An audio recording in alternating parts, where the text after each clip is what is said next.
Welcome back to Jay's Journey. Today we'll be continuing our adventures in Munich. We'll be looking for a snow deer park here. It's a hidden spot in the city actually. The agenda of this park is simple. We'll be seeking to see where is exactly the deer is in this cold winter.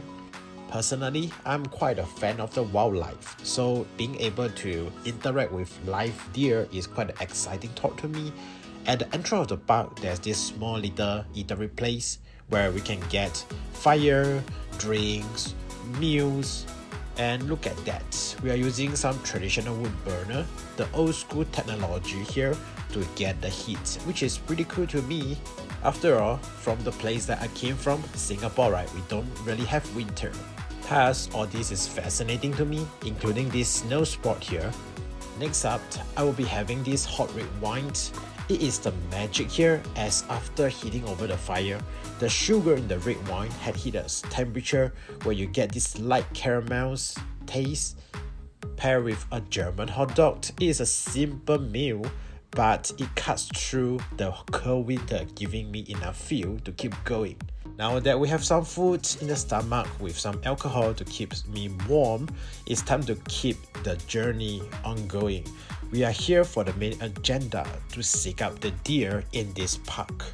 As we progress deeper into the park, the path slowly climbs up uphill through this snowy forest trail. And if you look at this entire fencing area, this is the place where separates us from the deer. It's actually to keep them safe, as they are trying to protect the wildlife here. I really like the way they designed the fence because this gives us enough space to interact with the wild deer here. We can even feed them. It is not against the law. As you can see, this little deer is eating a carrot that's fed by some other tourists like me. These deer that we had seen like near the fence, right, seems to be okay with strangers. I think they have a lot of their fair share to interact with humans like us, as I bet lots of people will be feeding them food. We are like a friendly source of food source to them. Definitely no harm done to them. Example here where the kids are feeding the deer is one of the great example that we humans are friendly to these deers, you know.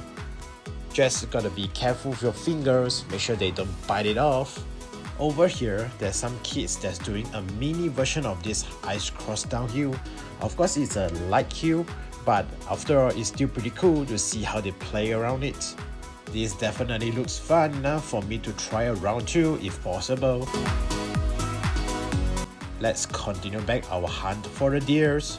I'm moving deeper down into the park to go to the place where the main herd is being gathered. And I'm sure this is the right direction because you can spot some of the deers there, and it seems like the number is increasing in numbers, you know. But as I walk further, something caught my eye.